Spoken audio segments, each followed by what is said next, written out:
คนนั้นมีอะไรที่เรื่องอะไรที่รู้อะไรเด้อ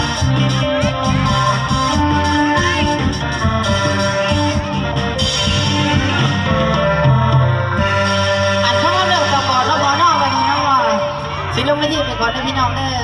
ถ้าเบิ่งกันส่งแล้วเรื่องต่อก่อนจะเข้าจากกันพี่น้องไม่ได้อ่านว่าบ่ถึงใจร้ายก็บ่ถึงใจน้อยเขาถึงใจน้อยกับพ่อน้องพี่น้องเนาะจะได้ก็อายอันส่งแล้วเรื่องต่อก่อนคนอายเนาะอันสิลงไม่ที่สักคนอายมากแล้วอย่างเนาะ